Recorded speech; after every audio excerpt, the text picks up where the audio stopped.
L'augment dels preus del transport públic ha mobilitzat alguns usuaris. Avui s'havia convocat una vaga a través de les xarxes socials que no ha tingut incidència. Internet, però, ha servit per difondre una idea de dos joves enginyers catalans. Han posat a la venda targetes T10 amb importants descomptes. Descomptes fins al 50% en el preu de les targetes T10 que arriben al comprador a través del correu postal. Aquests dos joves enginyers de la UPC van tenir la idea de vendre targetes esponsoritzades a través d'internet com a resposta a la pujada de les tarifes del transport públic.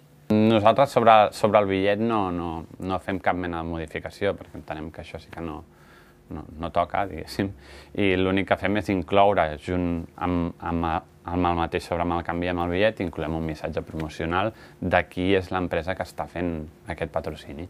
Sense pla d'empresa, ni capital risc, ni tan sols intenció de tenir grans beneficis.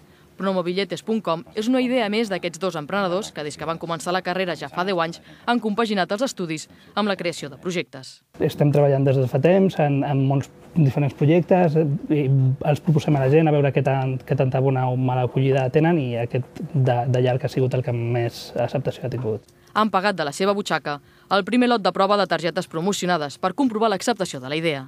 Les 20-10 es van esgotar al cap de pocs minuts. Ara busquen empreses que vulguin participar en una iniciativa que, de moment, ha tingut un gran ressò mediàtic, però que encara no té cap altre lot de targetes per vendre. Unes xarxes socials molt sensibilitzades en el preu del transport públic i molt abassades als descomptes han fet que en 4 dies es multipliquessin les visites al web i que els contactessin un centenar d'empreses. El ressò a les xarxes socials ha estat tan gran que l'Autoritat del Transport Metropolità no ha tingut temps d'avaluar la iniciativa. Demà, els impulsors de Promobilletes i representants de l'ATM es reuniran per parlar de la legalitat en la revenda dels títols. Agatha Estera, TV3, Barcelona.